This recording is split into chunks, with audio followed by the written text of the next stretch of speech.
Pagi itu aku baru selesai menyapu ketika pagar digedor keras. Tetangga mengintip dari balik tirai. Polisi masuk dengan langkah tegas. Mereka menyebut namanya, tapi ia tak ada. Lemari dibuka, kasur diangkat. Plastik kecil itu ditemukan. Aku ingin menjelaskan bahwa itu bukan milikku, tapi suaraku seperti tertelan tenggorokan sendiri.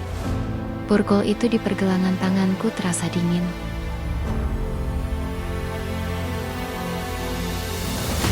Sebutlah namaku Rahma. Ini adalah kisah pahitku. Aku jarang menangis keras. Sejak kecil aku belajar bahwa air mata adalah tanda kelemahan, dan perempuan yang lemah hanya akan makin diinjak. Jadi aku menangis di dalam kepala, di tempat yang tak terlihat siapapun. Ibuku bukan perempuan yang banyak bicara, tapi tatapannya selalu cukup untuk membuatku mengerti. Jika aku jatuh dan lututku berdarah, ia hanya berkata, "Sudah, jangan cengeng." Lalu ia meniup lukaku tanpa memelukku. Dari situlah aku tahu, kesakitan sebaiknya ditelan saja. Rumah kami kecil, dindingnya tipis, dan suara tangis hanya akan membuat tetangga bertanya. Sejak kecil, aku belajar merapikan. Perasaan seperti merapikan pakaian di lemari dilipat, disimpan, tidak perlu dipamerkan. Aku menikah tanpa pernah benar-benar memilih. Orang tuaku bilang itu yang terbaik. Aku percaya, atau setidaknya berpura-pura percaya. Pada hari pernikahan, aku tersenyum di depan tamu. Sementara di dalam dadaku ada sesuatu yang mengerut pelan seperti firasat yang tak berani disebutkan. Ruang tamu rumah orang tuaku dipenuhi kursi plastik pinjaman dari balai desa. Ibu sibuk mengatur piring catering. Bapak berdiri lebih tegak dari biasanya. Seperti beban hidupnya sedikit terangkat. "Dia mapan," kata mereka tentang laki-laki itu. "Kamu tidak perlu. Susah." Kata-kata itu terdengar seperti doa sekaligus keputusan. Aku mengangguk lebih banyak daripada berbicara. Gaun pengantin itu kebesaran di bahuku. Bukan karena salah ukuran, tapi karena tubuhku tak sepenuhnya hadir di dalamnya. Aku berdiri di samping laki-laki yang sah menjadi suamiku.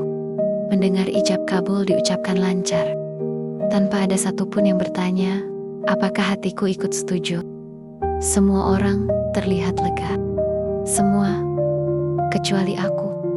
Ia menjabat tangan penghulu dengan mantap, suaranya tegas saat mengucap ijab kabul.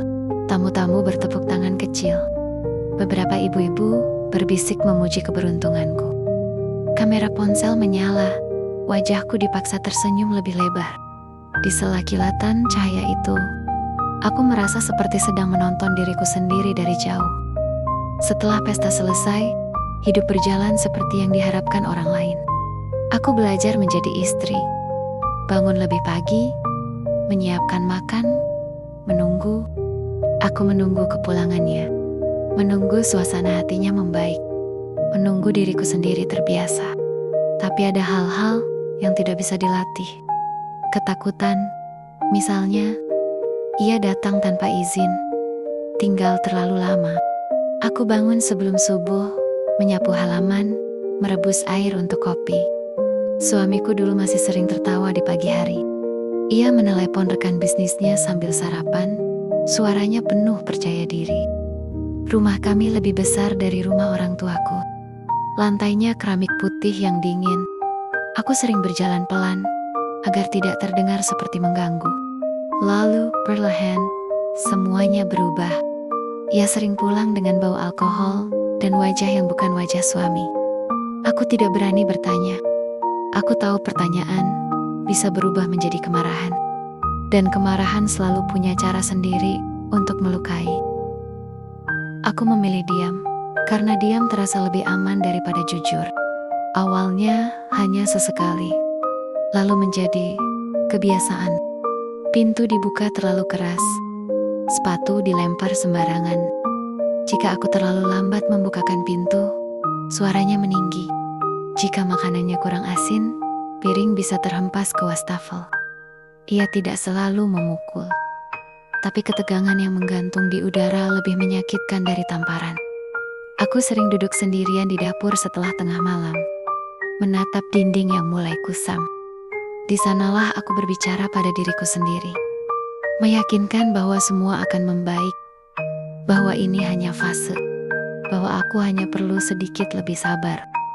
Aku tidak sadar bahwa kesabaranku perlahan berubah menjadi cara menghapus diriku sendiri.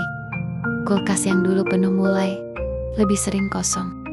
Aku menghitung uang belanja dengan cermat, mengganti lauk daging dengan tempe, menanak nasi lebih sedikit agar tidak terbuang. Tetangga mulai jarang menyapa. Bisik-bisik kecil terdengar saat aku lewat.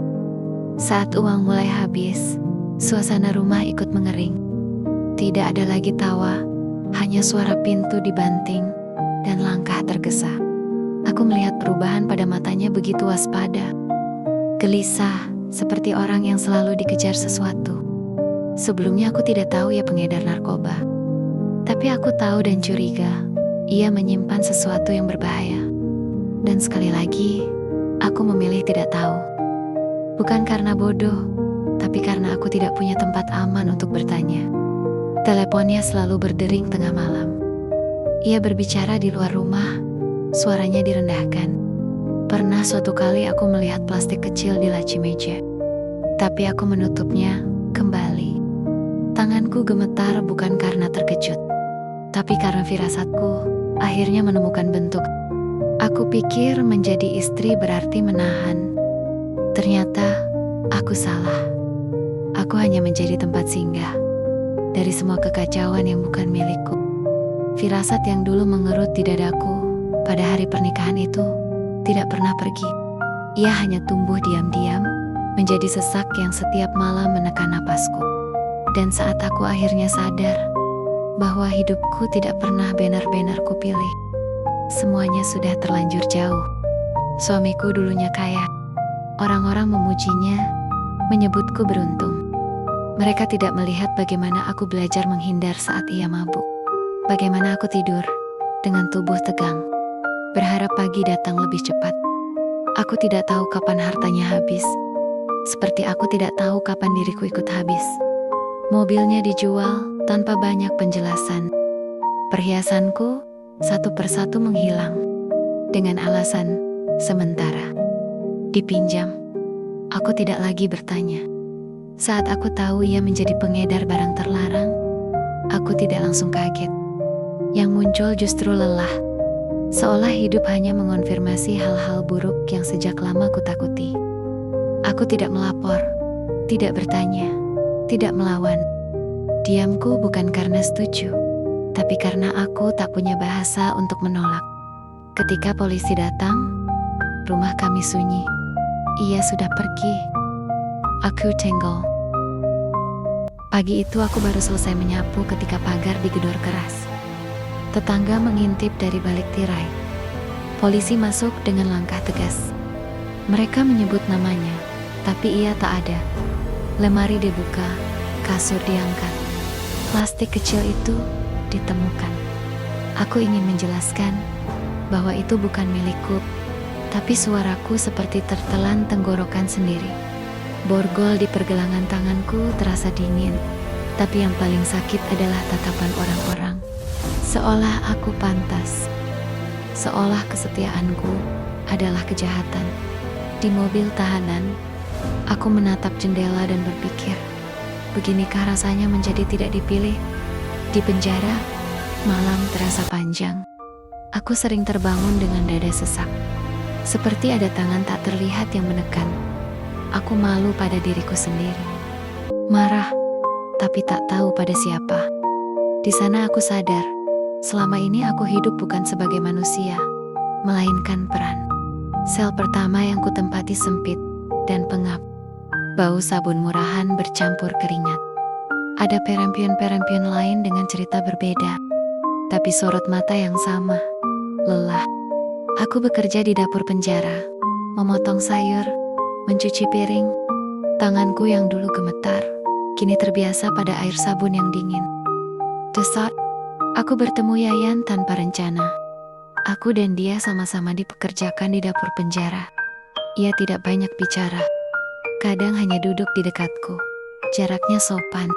Anehnya, diam bersamanya tidak menakutkan. Dia masuk penjara karena memukul tetangganya yang telah menghina ibunya. Sebenarnya dia orang baik. Mungkin emosinya tak terbendung karena tetangganya telah menghina ibunya. Ia membantu membawakan ember tanpa diminta. Jika aku batuk, ia hanya menyodorkan air. Tidak ada tatapan mengasihani, hanya kehadiran yang tenang. Suatu hari, aku berkata pelan, hampir berbisik. Aku capek jadi orang baik. Yayan tidak menjawab. Ia hanya mengangguk. Dan untuk pertama kalinya, aku merasa dimengerti tanpa harus menjelaskan panjang-panjang. Setelah beberapa bulan kemudian, Yayan dibebaskan dari penjara. Sejak saat itu, dia sering mengunjungiku di waktu jam kunjungan.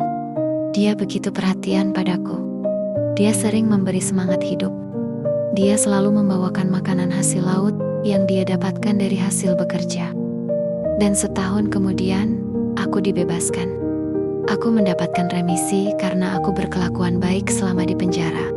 Setelah bebas, aku pulang sebentar. Rumah orang tuaku terasa asing. Aku seperti tamu yang membawa aib. Tidak ada yang bertanya apa yang kurasakan. Mereka hanya ingin aku kembali normal. Tapi aku sudah berubah. Penjara mengajarkanku satu hal. Bertahan hidup bukan hal yang sama dengan hidup. Tetangga memandangku lebih lama dari biasanya. Ibuku menyuruhku membantu di dapur, seolah tidak terjadi apa-apa. Bapak lebih banyak diam. Aku menganggap jiwaku sudah mati. Aku sudah putus asa. Di saat itulah Yayan mendatangiku. Dia mengajakku pergi entah kemana, dan aku mengiyakannya. Saat Yayan mengajakku merantau, aku menangis semalaman. Takut, ragu, malu. Aku takut mengulang luka, tapi aku lebih takut menjalani hidup yang tidak kupilih lagi. Kami naik bus malam dengan tas seadanya. Kota tujuan tidak menjanjikan apa-apa selain kemungkinan. Kami menyewa kamar sempit dengan cat dinding mengelupas. Aku bekerja di warung makan. Yayan menjadi kuli bangunan. Uang kami cukup untuk makan dan bayar kontrakan. Kadang, tidak lebih. Kami pergi tanpa janji besar. Hidup kami sederhana dan berat. Aku sering lelah, sering ingin menyerah. Tapi Yayan tidak pergi. Ia tidak menyelamatkanku. Ia berjalan di sampingku. Dan itu cukup. Ia tidak pernah meninggikan suara. Jika kami bertengkar, ia memilih diam sebentar, lalu kembali bicara dengan tenang. Tidak ada pintu dibanting. Tidak ada piring pecah. Cinta ini tidak menyembuhkan semuanya. Kadang, aku masih terbangun dengan rasa bersalah. Kadang, aku masih merasa kecil.